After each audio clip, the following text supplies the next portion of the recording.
Next up, we have the dumbest bill in America. And do we have a lead up, Mr. Producer? Here it is.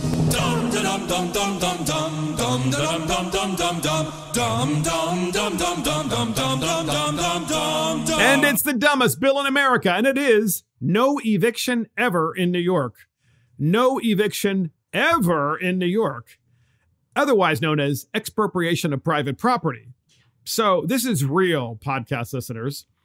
Albany's no eviction ever bill will devastate landlords and New York's housing stock. In the New York Post, an Airbnb user who never intends to leave, tenants not paying enough rent to keep up the buildings, a roommate temporarily renting a room who later decides not to move out. Under the legislature's misleading name, Good Cause Eviction Bill, occupants can all remain in their apartments forever, and the property owner has no recourse under the Good Cause Eviction Bill. So, before we discuss this with our millennial, Lauren Aricon, we have Jeff Seal. He's an opinion contributor to the New York Times. The New York Times decided to put this propaganda on their YouTube channel. The New York Times is backing this bill. The New York Times, the no eviction ever bill. We have this clip. Here's Jeff Seal talking about it. Here it is. But like many renters in New York State, it's not because they didn't pay their rent or because they're bad tenants. Ryan's been here for 16 years. I moved in 5 years ago. We just had a baby. They gave us 60 days to move out. I think they just want us out so that they can sell it. It's easier to sell an empty building so a new owner can gut renovate and fill the building with new, higher paying tenants. So their landlord evicted everyone else in their building as well. Well, I think starting with people were coming to us with such sad stories, people who had lived in their buildings for a really long time, and we had to tell them, there's nothing I can do for you. This is Judith Goldner, a lawyer at Legal Aid. She helped draft Good Cause Eviction. What we're unhappy about is landlords across the state who are able to evict tenants for basically no reason. Under Good Cause Eviction, as long as you're paying your rent and are an otherwise good tenant, a landlord can evict you. So they can't clear out an entire building just to maximize their profits on a sale. All lies, by the way, all lies, because New York has so many protections already for tenants. That's not what this bill does. When you have so many protections already for tenants, this bill is basically saying you can be a squatter forever and never have to leave. And the thing is, if you have a building in New York and you have obviously a tenant, there is a lease. The lease has a beginning and the lease has an end. What this bill does in New York is say, well, the lease really doesn't have an end. You can't ever evict them. And what we should really be talking about, Lauren, is why don't you go buy a house? If you're living in a really expensive city like New York, you might, and you can't buy anything in it, which is understandable, by the way. I get it. It might be time to move out to the suburbs or to another state that's a lot more friendly, because you don't get to live where you want to live.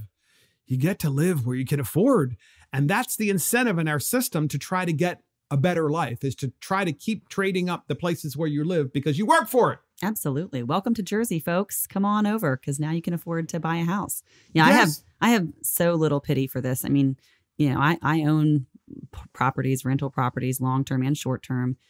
Sometimes you want to sell your property, and that's good cause enough.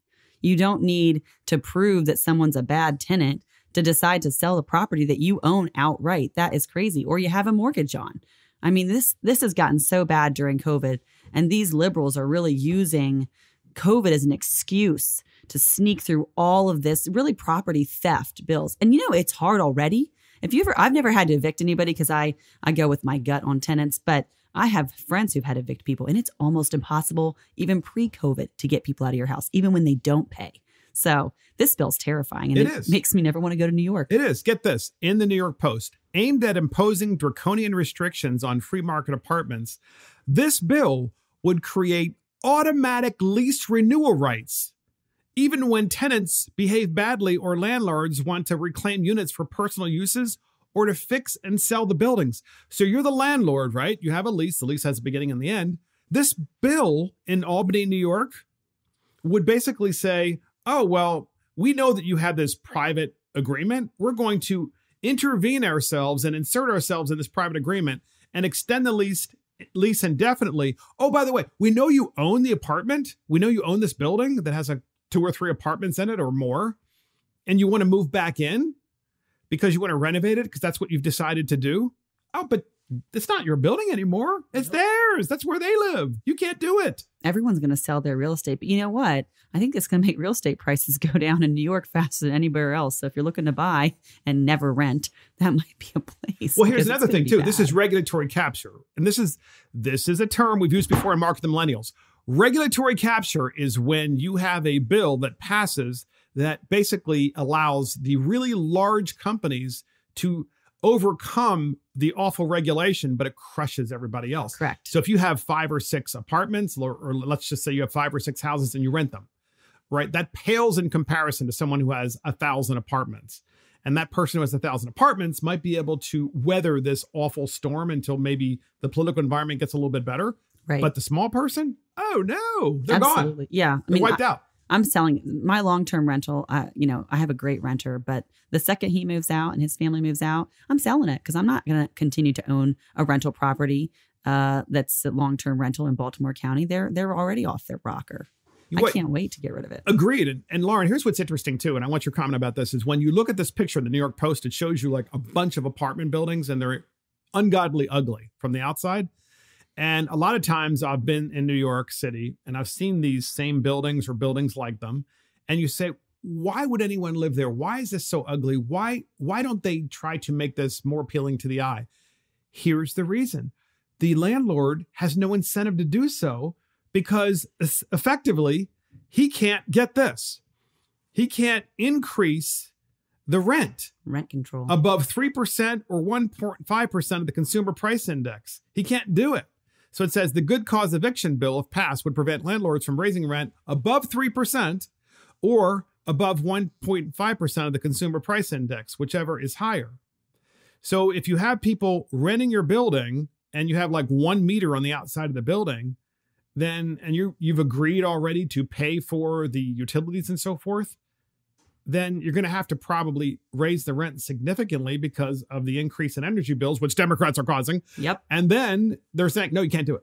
Unbelievable. I mean, how do you survive? No, people are going to go into bankruptcy court. I hope they sue the crap out of the state. I mean, at the end of the day, sue the state, because the only way you can solve some of these problems, and not just this political issue, but so many other issues, is through litigation. I mean, I want a bumper sticker that says litigate everything, because that's how you fix bad actors in a free economy. You don't regulate the crap out of them. You sue the crap out of them when they behave badly, and they fix themselves because they don't want to get sued anymore. Exactly. And that's the last word for Mark and the Millennials, and that's the dumbest bill in America. No eviction ever in New York.